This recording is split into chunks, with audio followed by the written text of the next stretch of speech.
Hello दोस्तों, आपका smart classes by SC में स्वागत है। हम आपके लिए नया टॉपिक कूलाम के नियम का सदिश रूप, ये हमारा आज का टॉपिक है। आपने हमारा हम आपको पिछले वीडियो में बता चुके हैं कूलाम के नियम को। कूलाम का नियम यही कहता है कि दो स्थिर बिंदु आवेशों के बीच, उसमें दो बिंदु स्थिर आवेशों के बीच लगने वाले जो आकर्षण या जो प्रतिकर्षण बल है, वो दोनों आवेशों की मात्राओं के गुणनफल के अनुक्रमानुपाती तथा उनके बीच की दूरी के वर्ग के व्युत्क्रमानुपाती होते हैं। ये कूलाम ने अपने नियम बताए थे। उनका नियम था F इक्वल टू 1/4πε0 के Q1 Q2 upon R square. यही उनका डेरिवेशन था, वही इनका फार्मूला था कूलाम के नियम का, जहाँ के एक परावैद्युतांक था, हम आपको बता चुके हैं। अगर आप नहीं देखे हैं ये वीडियो तो आप हमारे प्लेलिस्ट में जाकर देख सकते हैं, वहाँ पर सभी वीडियो इस समय मौजूद हैं। और तो अगर हम F इक्वल टू 1/4πε0 के Q1 Q2 upon R square है, तो यदि हम दो स्थिर बिंदु आवेशों क्या हो वो निर्वात में रखे जाए तो K का मान 1 हो जाता है। तो इसलिए F equal to 1/4πε0 Q1 Q2 upon R square हो जाता है। तो उसी चर्चे को हम आगे बढ़ाते हुए देखेंगे कि कूलाम के नियम का सदिश रूप, Coulomb's law in vector form.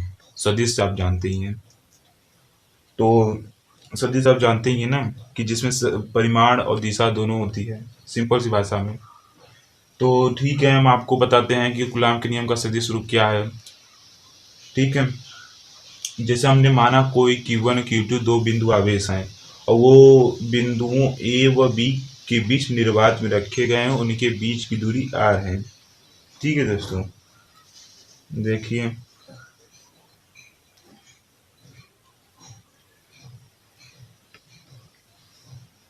ठीक है,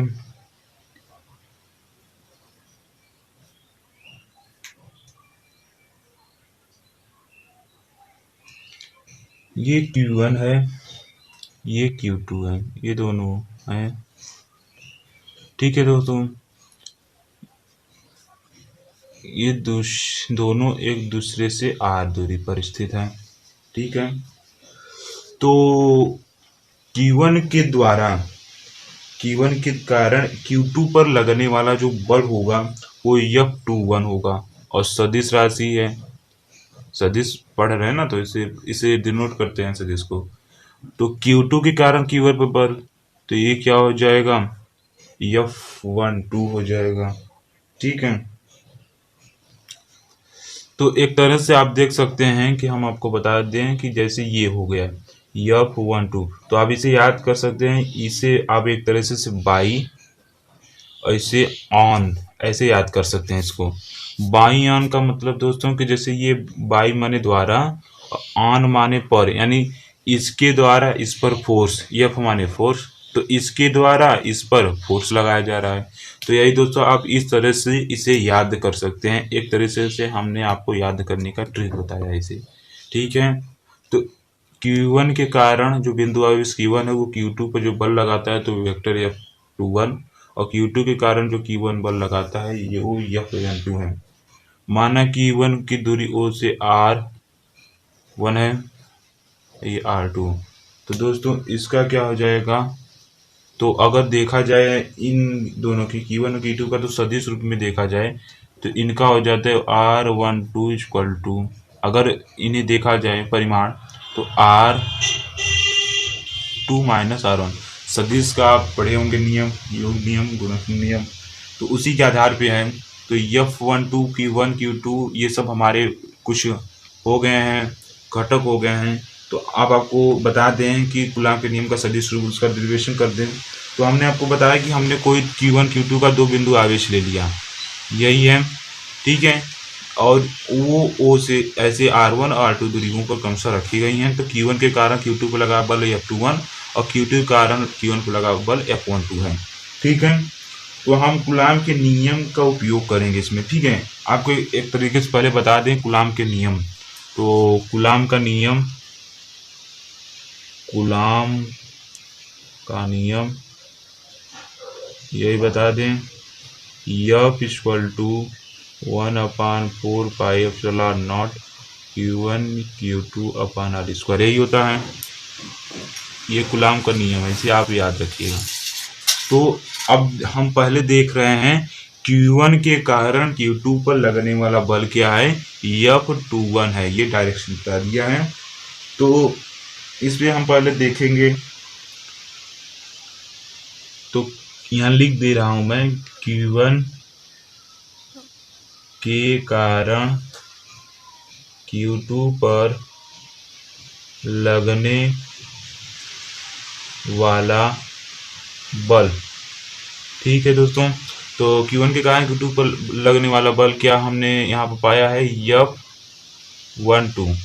तो इसके विषय में हम चर्चा करेंगे। तो देखिए, तो F12 vector form equal to 1/4 pi epsilon naught Q1 Q2 upon R square and unit vector, जिसे बोलते हैं एकांक वेक्टर, यूनिट वेक्टर R12, इसे यूनिट से मतलब कि ऐसा वेक्टर अर्थात ऐसा सदिश जिसका परिमाण 1 हो, यूनिट वेक्टर एकांक सदिश कहलाता है। तो ये एकांक सदिश है, यूनिट वेक्टर। ठीक है दोस्तों, तो ये क्या Q1 के कारण Q2 पर लगने वाला एकांक वेक्टर है, एकांक सदिश। ठीक है, ये हो गया F12, Q1 कारण Q2 पर लगने वाला बल। ठीक है, अब हम आगे देखते हैं। अगला हमारा है Q2 के कारण। अब Q2 पर लगाएगा तो Q2 के कारण Q1 पर लगने वाला बल, ये क्या हो जाएगा, F12। तो एक तरीके से हम आपको याद करने का ट्रिक भी बता दिए हैं कि इसको आप समझ लीजिए बाई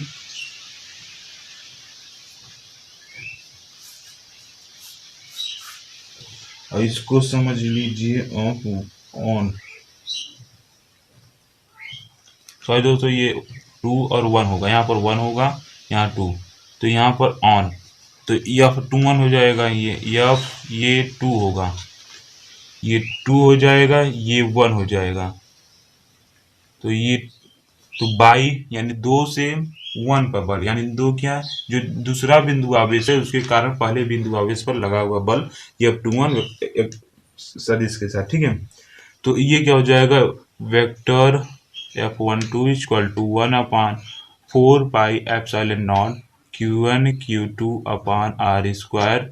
ये भी अब एकांक वेक्टर में ये भी डिनोट होगा, तो ये हो जाएगा R12। ठीक है, अब एकांक वेक्टर जिसे इंग्लिश में यूनिट वेक्टर बोलते हैं। वेक्टर को दोस्तों हिंदी में सदिश बोलते हैं, हमने लिख दिया है लेकिन आप जानते हैं। इसका फार्मूला होता है R cap equal to R vector और मॉड ऑफ आर। जो ये आर वेक्टर होता है ये विस्थापन सदिश होता है, ये विस्थापन सदिश होता है। और ये जो मॉड ऑफ आर होता है इस विस्थापन सदिश का परिमाण होता है, मैग्नीट्यूड परिमाण होता है। ठीक है, तो अगर हम यहां पर देखें,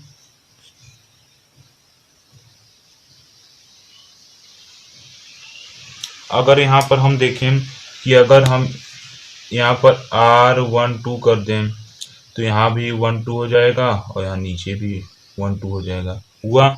लेकिन ये 12 नहीं होगा, ये नीचे,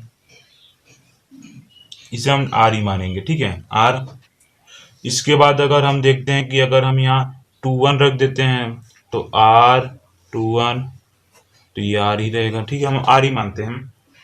तो अगर इसके जगह पर ये जो हम यहाँ पर हम पिछले देखते हैं, पीछे की तरफ देखते हैं कि सदिश, ये जो समीकरण 1 है इसको यहाँ पर इसकी जगह vector R12 upon mod R रख देते हैं और उसके बाद इस दूसरे वाले ये जो हमारा समीकरण है इसकी जगह ये R12 R रख देते हैं।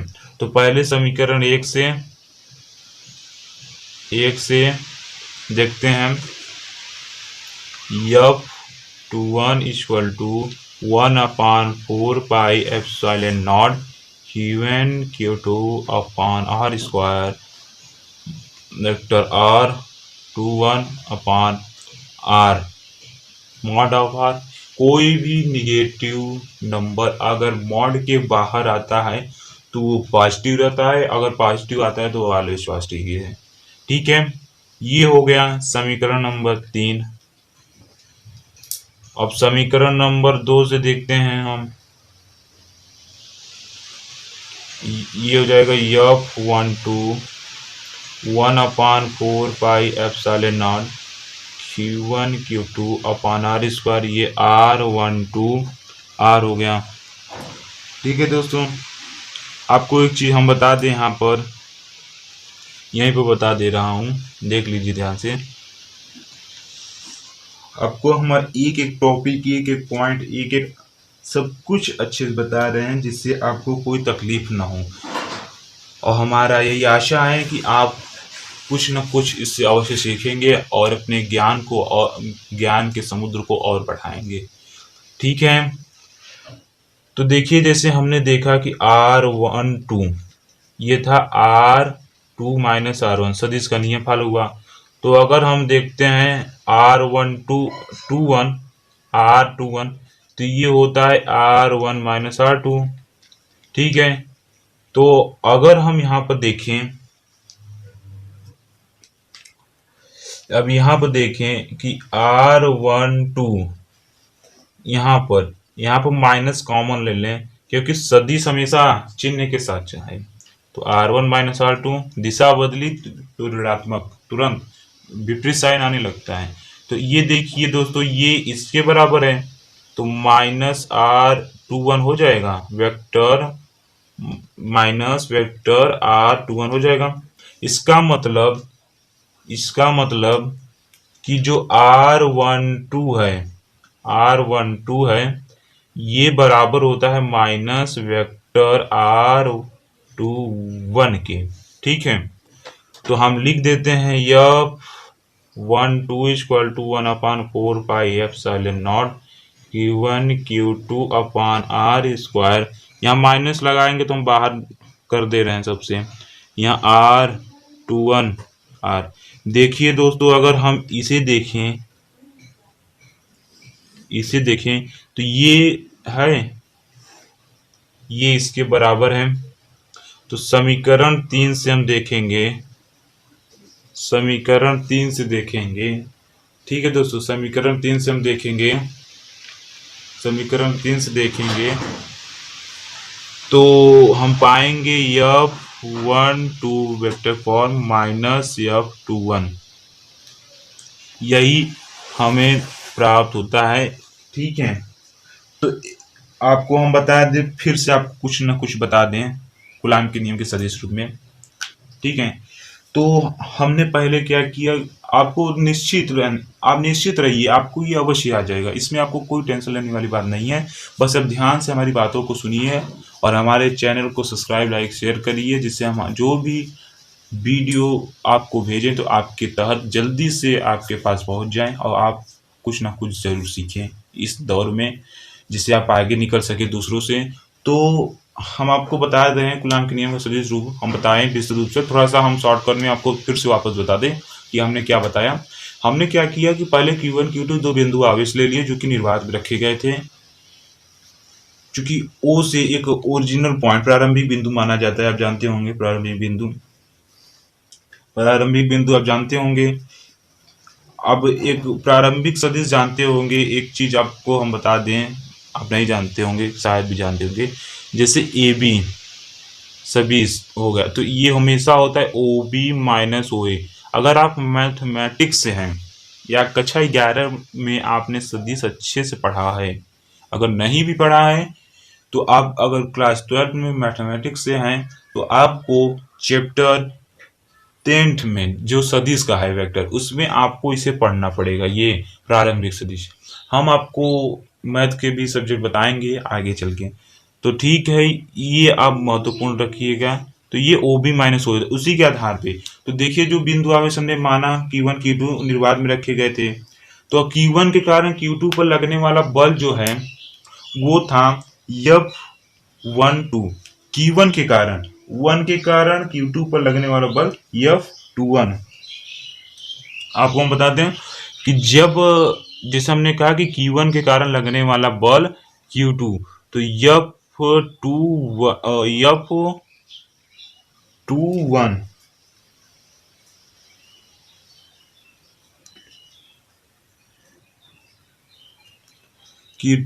F21 के कारण लगने वाला बल, तो ये देखिए दोस्तों, ये होता है ऑन। सॉरी, जो हमने पहले बताया बाई ऑन वो थोड़ा रॉन्ग था। ये होता है ऑन, ये होता है बाई। माने इसके कारण 1 के कारण Q2 पर, इसके कारण Q2 पर ये क्या है, फोर्स। फोर्स को हिंदी में बल कहते हैं। फोर्स की परिभाषा खिंचाव तनाव से लिया जाता है। तो ये सदिश रूप में है। तो हमने जो पहले बताया वो थोड़ा गलत था, हमने फिर से आपको बता रहे हैं वापस, उसे रिवीजन में मुझे ध्यान आ गया। तो ठीक है, 1 को बाई कहते हैं, 2 को ऑन कहते हैं। तो इसके कारण ये 2 पे यानी Q1 के कारण जो प्रारंभिक बिंदु आवेश था उसके कारण दूसरे बिंदु आवेश पे लगा हुआ बल F21। कुछ लोग कंफ्यूज हो जाते हैं, इसलिए हम आपको इसे ट्रिकी बता रहा हूँ आपको, जिससे आपको अच्छे से याद हो जाए। ठीक है, तो F21 हो गया। उसके कारण Q2 के कारण Q1 पर लगने वाला बल, तो ये क्या हो जाएगा, Q2 के कारण Q1 पर लगने वाला बल F12 हो जाएगा, F12 हो जाएगा। तो हम आपको बता दें, ये हो गया ऑन, ये हो गया बाई। इसके द्वारा या कारण इस पर लगा फोर्स, ये फोर्स। ठीक है, तो हमने जो आपको ये पहले बताया है यहाँ पर, तो ये थोड़ा सा रॉन्ग है। यहाँ पर ऑन कर लीजिए, इसे बाई कर लीजिए। सॉरी, क्षमा कीजिए, माफ कीजिएगा, थोड़ा सा गलत हो गया, तो माय मिस्टेक। तो ठीक है, डिवीजन हम कर रहे हैं। तो F21 equal to 1/4 Q1 Q2 upon vector unit vector R21। और अगर Q2 के कारण Q1 पर लगा बल है, तो F12 वेक्टर फॉर्म में बराबर 1/4 एप्सिलॉन नॉट Q1 Q2 अपन R² vector unit vector R12। तो हमने देखा एकांक वेक्टर भी क्या होता है, विस्थापन सदिश क्या होता है, सब देखा हमने। तो इस तरह से हमने जान गया। तो हम लोगों ने क्या एक निष्कर्ष निकाला, आपको निष्कर्ष हम दिखा दें। निष्कर्ष, ये निष्कर्ष है F12 इक्वल टू -F21। इससे क्या अभिप्राय है, कुछ लोग नहीं बताते, लेकिन हम आपको बता रहे हैं इससे क्या अभिप्राय है। ये कूलाम के नियम का सदिश रूप का महत्व है, यहीं पर इसकी इम्पोर्टेंस आती है और कहीं नहीं। इसका इम्पोर्टेंस क्या है, पहला इसमें जो है दोनों आवेशों द्वारा एक दूसरे पर जो बल है वो बराबर है। देखिए, जो हमने Q1 और Q2 दो बिंदु आवेश माने थे, हमारे पास निष्कर्ष क्या आया, यही निष्कर्ष आया F12 vector form equal to -F21। यही निष्कर्ष आया। तो हमने क्या, हम दो बिंदु आवेश लिए थे, आपको बता दें, जैसे एक डायरेक्ट में देखा जाए तो हमने यही बिंदु आवेश दो लिए थे। तो ये इन दोनों कारण इस पे और फिर इस पे जो बल लगा, फोर्स लगा, वो दोनों बराबर हैं। दोनों क्या है, बराबर हैं। लेकिन निगेटिव साइन क्या बताता है कि वो एक दूसरे के विपरीत है। बल तो बराबर है दोनों बिंदु आवेश के कारण, लेकिन जो क्या है, दोनों एक दूसरे के विपरीत दिशाओं में हैं। तो इस तरह से आप जानते हैं कि यह नियम एक तरह से न्यूटन के तृतीय नियम को बताता है, जो बल प्रतिबल जैसे नहीं कहते हैं, प्रतिक्रिया क्रिया प्रतिक्रिया, तो उस पर आधारित है। जैसे न्यूटन ने कहा था कि जिस वस्तु पर हम जितना फोर्स लगाएंगे वो भी वस्तु पर उतना ही फोर्स लगाएगा। ठीक है, तो उसी पर मतलब कि ये देखिए दोस्तों कि ये एक तरीके से इस पर जितना बल लगा वो भी उतना बल लगा, लेकिन विपरीत लगा। जैसे बल हम न्यूटन ने क्या कहा कि जिस पर हम बल लगाएंगे वो भी उतना विपरीत बल यानी उल्टा बल हम पर लगाएगा। तो वही नियम कूलाम का, यह नियम भी सदिश रूप जो बता रहा है, यह भी न्यूटन के तृतीय नियम को फॉलो करता है इस तरीके से। तो इससे अगर आपको कभी बोर्ड एग्जाम में पूछ लिया गया है कि बताइए क्या कूलाम का नियम न्यूटन के किसी नियम का फॉलो करता है, ऑप्शन में पूछ लिया जाए तो न्यूटन के तृतीय नियम क्रिया प्रतिक्रिया। अगर 2 नंबर का अति लघु लघु में पूछ लिया गया कि सिद्ध कीजिए कि कूलॉम का नियम न्यूटन के तृतीय नियम को मतलब कि इससे संबंधित है, सिद्ध करिए, तो आप ऐसे पहले डेरिवेशन कर दीजिएगा इतना। उसके बाद आप क्या करिएगा, जब इतना आ जाए तो नीचे लिखिए कि दोनों आवेशों के कारण लगने वाला बल बराबर और विपरीत है। इस प्रकार न्यूटन ने भी इस ऐसे ही बल की व्याख्या की थी, अतः कूलॉम का नियम न्यूटन के तृतीय नियम का फॉलो करता है। ठीक है दोस्तों, अब आपको हम बता दें कि जो यूनिट वेक्टर r12 और r21 था वो विपरीत दिशाओं में एकांक वेक्टर हैं। जैसा कि हमने आपको ये भी बता दिया है, ऐसी कोई बात नहीं है कि नहीं बताया, हमने ये बताया ना आपको r12 equal to minus r21, ये बताया आपको। तो अगर यहीं पर हम यूनिट वेक्टर की बात करें r21 माइनस r वेक्टर 21, यहाँ 21, तो ये भी फॉलो होगा। आप कहेंगे कैसे फॉलो होगा कैसे नहीं होगा, आप कंफ्यूज हो जाएंगे। तो देखिए फार्मूला हम आपको बताएं कि जो यूनिट वेक्टर होता है एकांक सदिश, ये आर कैप, इसे कैप पढ़ते हैं, तो R vector mod of R यही होता है। यहाँ पर रख दीजिए, यहाँ पर रखेंगे आप r12, ये आर ही रहेगा, ये माइनस r21, यहाँ पर आर ही रहेगा, आर आर कैंसिल, तो बचा क्या हमारे पास, वही वापस बचा r21, यही बचा हमारे पास, यही था ना, ये यहाँ पर यही है। तो एक दूसरे के फॉर्म है, मतलब रूप है, स्वरूप है, मतलब एक दूसरे पे ये बदलते रहते हैं, एक्सचेंज होते हैं। आप दिक्कत ना सही है, आप केवल एक याद कर दीजिए, ये भी आप, ये दोनों ही इम्पोर्टेंस बहुत ही, इसके ये टॉपिक बहुत ही इम्पोर्टेंट है, मैं लिख दे रहा हूँ, बहुत इम्पोर्टेंट है, आप इसे पढ़िए, जरूर पढ़िए और अच्छे से इसे ध्यान में रखिएगा, क्योंकि कूलॉम के नियम का सदिश रूप बहुत ही इम्पोर्टेंट होता है यूपी बोर्ड के नजरों से। ठीक है, अब जो अगर हम देखें जो Q1 Q2 को मिलाने वाली रेखा के बल F12 F21 परस्पर विपरीत थे, हमने बता दिया, लेकिन ये स्थिर वैद्युत बल केंद्रीय बल होते हैं। जो ये वैद्युत बल लग रहा है ये केंद्रीय बल होते हैं। ठीक है, तो हम आप इस टॉपिक में हमने क्या पढ़ा आपको हम बता दिए, कूलॉम के नियम का सदिश रूप, इसके विषय में बहुत विस्तृत रूप से चर्चा की है, जो कि जल्दी कोई नहीं कर पाता है या नहीं करता है तो अच्छे से बताता नहीं, लेकिन हम क्या किए आपको अच्छी तरीके से बताएं। तो इसमें हमने आपको विस्तृत रूप से चर्चा की है, फिर इसका रिवीजन बताएं, फिर इसको जो बल एक दूसरे के निगेटिव पार्ट में आए तो हमने उसका अर्थ अभिप्राय समझाया, फिर कुछ जो यूनिट वेक्टर या हमारे जो सदिश थे r12 ये सब दूरियां थी, तो इसको भी हमने आपको बताया, विस्थापन सदिश के बारे में बताया। तो इन सभी जो हम बताएं इन सबको अच्छे से याद करिएगा। अगर आपको न समझ में आए तो प्लीज़ कमेंट में करिए, और अगले वीडियो में हम आपको और अच्छी तरीके से समझाने का प्रयास करेंगे। और हमारे वीडियो को अच्छे से लाइक शेयर करिएगा। और हमारा ठीक है, हमारा और आज का अगला टॉपिक है बहुल आवेशों के बीच बल अध्यारोपण का सिद्धांत। ठीक है, हमारा अगला टॉपिक है बहुल आवेशों के बीच बल, बहुल आवेशों के बीच बल। तो यह अध्यारोपण का सिद्धांत डिनोट करता है, संकेतित करता है बहुल आवेशों का बीच बल, मतलब बहुत सारे बल रहेंगे तो उन सभी बल मतलब आवेश एक निश्चित बिंदु आवेश पर बल लगाते हैं, तो इस सिद्धांत को अध्यारोपण सिद्धांत कहते हैं।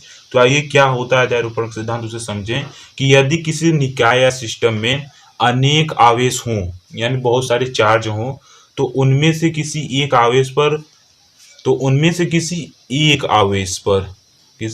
आवेश पर बल अन्य आवेशों के कारण अलग अलग बलों के वेक्टर योग के बराबर होता है। इसे अध्यारोपण का सिद्धांत कहते हैं। जैसे दोस्तों ये कोई सिस्टम हो गया, देखिए ये हमने माना कि कोई ये सिस्टम हो गया, तो इसमें देखिए बहुत सारे आवेश हैं, जैसे Q1 Q2 Q3 Q4, इतने सारे 4 आवेश हैं। आप बहुत सारे आवेश ले सकते हैं, ऐसी बात नहीं है, समझने के लिए तो हमने समझाने के लिए ऐसा चार्ज लिया है। तो ये देखिए एक निश्चित पॉइंट चार्ज पे Q1 पर ये तीनों आवेश Q1 Q2 Q3 Q4 ये Q1 पर बल लगा रहे हैं। तो वही कह रहा है कि किसी निकाय में अनेक आवेश, उनमें से किसी एक आवेश पे अनेक आवेश, उनमें से किसी एक आवेश पर बल अन्य अन्य जैसे कि एक बार पहले इससे फिर इससे यही अन्य आवेशों के कारण अलग अलग, मतलब पहले इससे फिर इससे जो बल उत्पन्न होगा उनका योग, वही कह रहा है कि बलों के वेक्टर योग के बराबर होता है। ठीक है। तो आपको हम बता दें कि स्थिति वेक्टर अगर हम देखें स्थिति सदिश, तो एक तरीके से स्थिति सदिश के बारे में देखें तो स्थिति सदिश आपको हम बता दे रहे हैं कि स्थिति सदिश क्या होता है। देखिए स्थिति सदिश जिसे पोजीशन वेक्टर बोलते हैं, पोजीशन वेक्टर, जैसे ये हो गया ए बी का स्थिति सदिश, तो ओ बी माइनस ओ ए, यानी दोनों जो बिंदु ए बी हैं ये पहले क्या होगा ओ बी फिर ओ ए को घटा देंगे तो हमारी स्थिति सदिश ज्ञात हो जाएगा। इसी प्रकार से तो यहाँ per unit vector R12 R13 यहाँ पर होगा और यहाँ पर हो जाएगा R14। तो ठीक है, ये हमारा बहुल आवेशों का बीच बल है। तो हम देखेंगे पहले देखेंगे आवेश Q2 के कारण Q1 पर बल। ठीक है, तो बता दें F12 वेक्टर फॉर्म में equal to 1/4 pi epsilon naught Q1 Q2 upon R12 square in unit vector R12।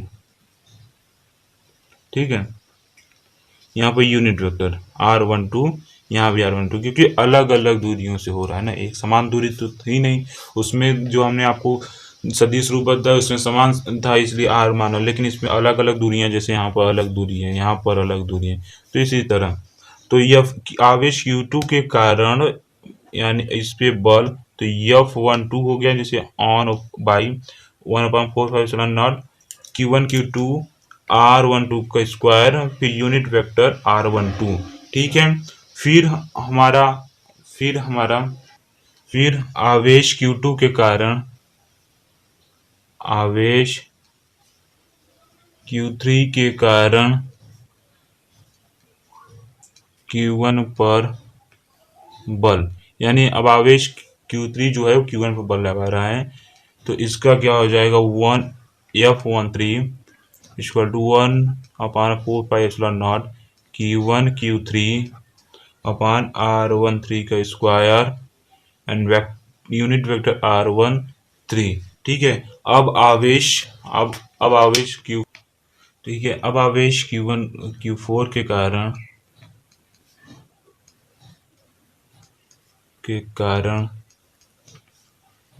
Q1 पर बल,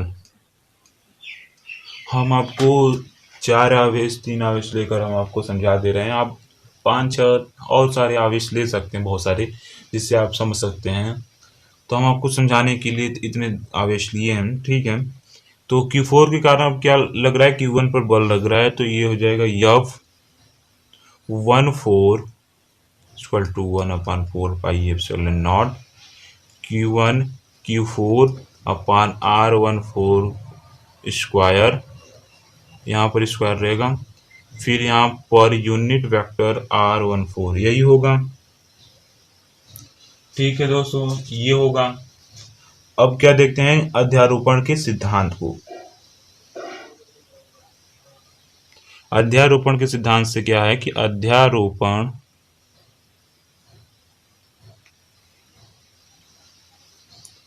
के सिद्धांत से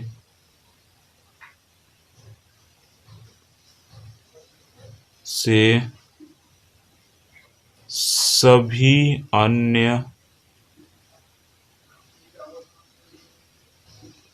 आवेशों के कारण Q1 आवेशों के कारण Q1 पर परिणामी विद्युत बल, ठीक है, परिणामी विद्युत बल अर्थात जैसे कि F1 तो क्या हो गया, F12 हो गया प्लस F13 हो गया प्लस F14 हो गया। तो हम बस चार आवेश लिए थे, जिसमें से 3 आवेश पहले वाले आवेश पर अपना बल स्थापित कर रहे थे। आप यहाँ पर 5, 6, 7 या अनंत जैसे ले सकते हैं, जैसे कि बुक में दिखाया होगा, एनसीईआरटी में आप देखेंगे, ठीक है। तो यही अध्यारोपण का सिद्धांत कहता है कि किसी निकाय में जो बहुत सारे आवेश होते हैं, अनेक आवेश होते हैं, वो उनमें से किसी एक प्रमुख आवेश पर क्या करते हैं, एक आवेश पर बल लगाते हैं और अन्य आवेशों के कारण, मतलब अन्य आवेशों के कारण अलग अलग बलों के वेक्टर योग के बराबर होता है। इसे देखिए योग है ना दोस्तों, और वो भी अलग अलग, यहाँ पर देखिए अलग है, यहाँ पर देखिए अलग है, यहाँ पर देखिए अलग है, तो ये अलग अलग वेक्टर के पार में योग है ना, और इसके बराबर होता है। तो यही अध्यारोपण सिद्धांत कहता है। तो ठीक है, अब यहाँ पर हम रख देते हैं F1 इक्वल टू, इसका वैल्यू रखेंगे हम 1/4πε0 Q1 Q2 upon R1 square unit vector R12 plus 1/4πε0 Q1 Q3 upon R13 square unit vector R13 plus 1/4πε0 Q1 Q4 R14 के स्क्वायर यूनिट वेक्टर R14। ठीक है दोस्तों, इसमें देखिए 1/4πε0 और Q1 सभी में कॉमन है, तो हम कॉमन ले लेते हैं एक सिंपल सा संकेत करने के लिए। Q1 Q2 R square plus Q3 R13, यहाँ पर R12, यहाँ per unit vector R13 plus Q4 R14 का मतलब और यूनिट वेक्टर R14, यही शेष बचा। ठीक है दोस्तों, यही बचा। तो अगर बहुत सारे आवेश आ जाएं एंड जिसे मतलब कि अनंत आवेश आ जाएं, तो इसे एक तरीके से आप कह सकते हैं कि अगर बहुत सारे आवेश आ जाएं, बहुत सारे आवेश, जैसे कि Q1 Q2 Q3 dot dot dot dot Q1, और वो क्या करें, ये सब इस पे बल लगाएं, इस पे बल लगाएं, इस पे बल लगाएं, यानी सब इसी पे बल लगाएं, Q1 पे बल लगाएं। तो F1 इक्वल टू अगर डिनोट कर देखा जाए तो इक्वल टू ये जो हो जाएगा Q1 4πε0, ये तो सभी में होगा। Q2 यानी जिस पे से द्वारा लग रहा है Q3 की R1 n square unit vector R1n, यही हो जाएगा। तो देखिए हमारा ये फार्मूला हो गया। यहाँ पर सिग्मा लगा दीजिएगा, बिग सिग्मा हो साइन, ये समेशन बताता है, ठीक है, n, और यहाँ पर n इक्वल टू, यहाँ आई कर लीजिए, आई, यहाँ 2, यहाँ भी आई कर लीजिए, क्योंकि एक n डायरेक्टली यहाँ पर है ही, तो हम आई कर देते हैं जिससे आपको समझ में आ जाए आई। ठीक है, तो आई का मतलब क्या है, यहाँ पर देखिए, अगर यहाँ पर इसका ये मतलब है कि आई की जगह हम 2 रखेंगे और 2 से लेकर n तक, n माने निश्चित नहीं है कहाँ तक। अगर हम कहेंगे 100 तो इसके आगे 101, आप कहेंगे लाख तो 1 लाख में अगर 1 जोड़ देंगे तो उससे आगे, यही मतलब कि अनंत तक, जहां तक आवेश आप ले सकते हैं। तो अगर यहाँ पर 2 रखेंगे तो Q2 अपान R12 का स्क्वायर और यूनिट वेक्टर R12, यानी यही आया, और बाकी ये बाहर तो रहेगा सब में इसी तरह। फिर यहाँ Q3 रखे 3 रखें तो 3 रखेंगे Q3 R13 के स्क्वायर यूनिट वेक्टर R13, जैसे कि ये आ गया ये वाला। तो और ये बाहर तो रहेगा। इसका मतलब आप इस फार्मूले में अच्छे से आप इसे याद कर लेंगे तो आप बहुल आवेशों के बीच अध्यारोपण का सिद्धांत फॉलो करवा सकते हैं। तो एक तरीके से हम आपको रिवीजन थोड़ा कर दें अभी तुरंत कि इनका अध्यारोपण का सिद्धांत क्या था कि यदि किसी निकाय में अनेक आवेश हो तो उनमें से किसी एक आवेश पर बल अन्य आवेशों के कारण अलग अलग बलों के वेक्टर योग के बराबर होता है। इसे अध्यारोपण का सिद्धांत कहते हैं। तो हमने बता दिया कि अलग अलग बलों के सदिश रूप के योग के बराबर होते हैं, यह भी हमने सिद्ध कर दिया। और ठीक है, यहाँ पर R होगा R1 जो कि इससे दूरी होगी। ठीक है, तो यहाँ पर आपको क्लियर हो चुका होगा जहाँ तक मुझे उम्मीद है। अध्यारोपण के सिद्धांत को आप अच्छी तरीके से पढ़िएगा और हमने जहाँ तक हमारी उम्मीद है आपको समझ आ गया होगा। नहीं आया होगा तो आप हमें कमेंट करिए, आगे हम बताएंगे। ठीक है, हमारा अगला टॉपिक सतत आवेश वितरण के कारण किसी बिंदु पर स्थिर विद्युत बल electrostatic force on point charge due to continuous charge distribution. Distribution माने वितरण, यानी चार्ज का सतत वितरण मतलब कि सतत वितरण आवेश। तो कंटिन्यूस चार्ज डिस्ट्रीब्यूशन, तो इसका क्या अर्थ है? मतलब कि दोस्तों अगर किसी निकाय में बहुत सारे आवेश विद्युत क्षेत्र प्राप्त करने की भांति लगभग बहुत सारे ढंग से वितरित हो तो किसी बिंदु पर विद्युत क्षेत्र प्राप्त किया जा सकता है। मतलब किसी निकाय पे आवेश वितरित हो तो सतत आवेश यानी बहुत लगातार आवेश।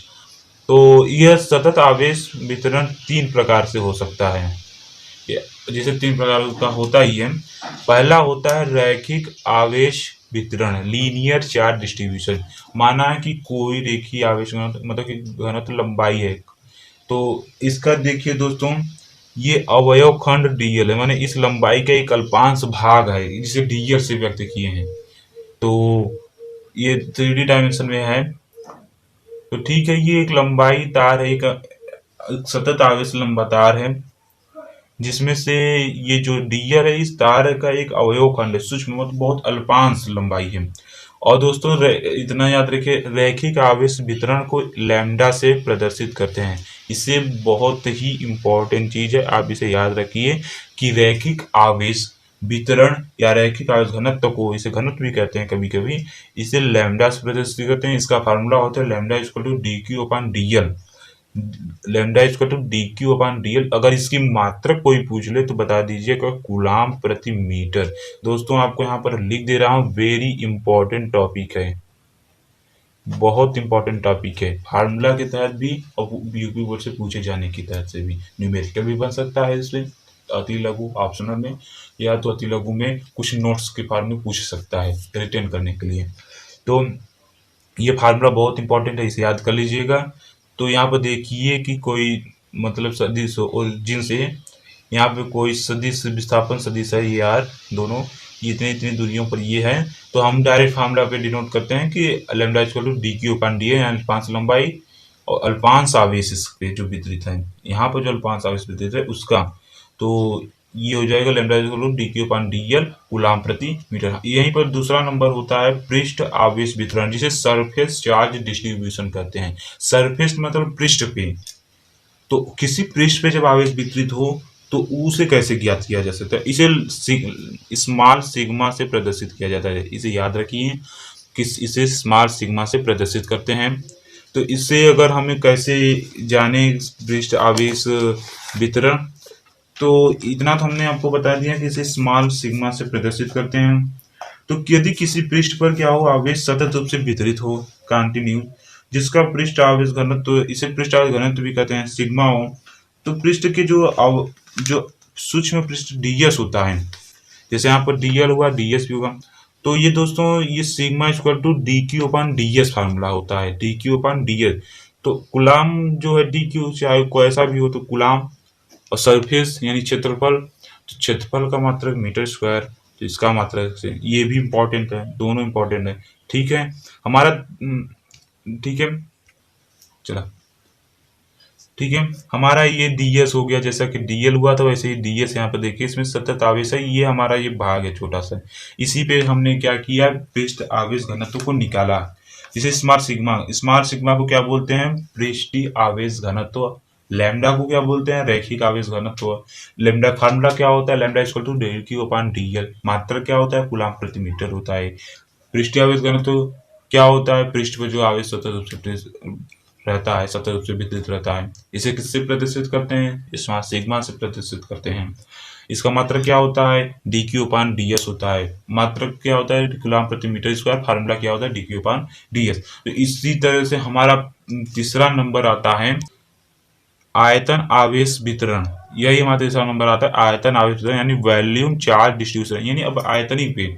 तो जैसे कि दोस्तों ये वॉल्यूम हो गया, कोई 3D रूम में नियुक्त की यहाँ हूँ, तो इस पे जो चार्ज है सतह उससे पॉजिटिव चार्ज। यहाँ पर देखिए दोस्तों ये आयतन हो गया, एक तरीके से देखिए घन बना हुआ है। तो इस पे आवेश जो वितरित है, तो इस पे हम कैसे इसे मानेंगे। तो दोस्तों पहले तो इसे आयतन आवेश वितरण इसे सिग्मा से डिनोट कर, सॉरी रो से डिनोट करते हैं। किससे, रो से। रो को बोला जाता है आयतन आवेश घनत्व। Rho equal to D Q upon D V होता है formula, D Q upon D V. अगर इसका मात्रक कोई पूछ ले दोस्तों तो क्या बताएंगे, आप बता सकते हैं तो बताइए। देखिए दोस्तों अगर इसका आप मात्रक देखना चाहेंगे तो ये कूलम हो गया। आयतन क्या होता है, मीटर क्यूब। तो देखिए मीटर क्यूब, यानी एक रेंज सीरीज में हो गया, आप देखेंगे एक श्रृंखला में हो गया कि रैखिक आवेश घनत्व हो गया, पृष्ठीय आवेश घनत्व हो गया और आयतन आवेश घनत्व हो गया। तो एक ऐसे अगर हम पूछ रहे हैं कि आप बताइए पृष्ठीय आवेश घनत्व का किससे डिनोट करते हैं, स्मॉल सिग्मा से। मात्रक क्या होता है, सॉरी उसका फार्मूला क्या होता है, D Q upon D S. मात्रक क्या होता है, कूलम प्रति मीटर स्क्वायर। पूछ ले कि आयतन आवेश वितरण क्या होता है, उसका बताइए। तो इसे डिनोट किससे करते हैं, रो से करते हैं। इसका मत अगर पूछ लिया जाए कि इसका सूत्र क्या होता है, फार्मूला क्या होता है, तो इसका formula D Q upon D V होता है। और इसका मात्रक क्या होता है, कूलम प्रति मीटर क्यूब होता है। अगर पूछ लिया जाए रैखिक आवेश वितरण में क्या इसे डिनोट किससे करते हैं, तो आप बताएंगे इसे डिनोट कैसे करते हैं, इसे लैम्डा से डिनोट करते हैं। और लैम्डा इक्वल टू फार्मूला होता है D Q upon D L. इसका मात्रक कूलम प्रति मीटर। दोनों ही दोस्तों ये तीनों ही अपने आप में बहुत ही महत्वपूर्ण फार्मूला है। अगर आप आगे भी आप महत्वपूर्ण फार्मूला देखेंगे जिससे आप न्यूमेरिकल को सॉल्व करेंगे और उसका डेरिवेशन देखेंगे। तो ये टॉपिक रहा हमारा सतत आवेश वितरण, यानी किसी निकाय पे आवेश किस तरीके से वितरित होती है, किस प्रकार से, कितने प्रकार से। तो हमने बताया 3 प्रकार से, रैखिक आवेश वितरण, पृष्ठीय आवेश वितरण, आयतनीय आवेश वितरण। ठीक है, हमें आशा है दोस्तों हमारा वीडियो आपको अच्छा लगा होगा। तो एक तरीके से हमें आपको पुनः कहते हैं कि आप हमारे वीडियो को लाइक शेयर कमेंट जरूर करिए और जहाँ तक हो सब्सक्राइब करिए और ज़्यादा से ज़्यादा इसे शेयर करिए जिससे कि दूसरों का भी भला हो सके। ठीक है, धन्यवाद, जय हिंद।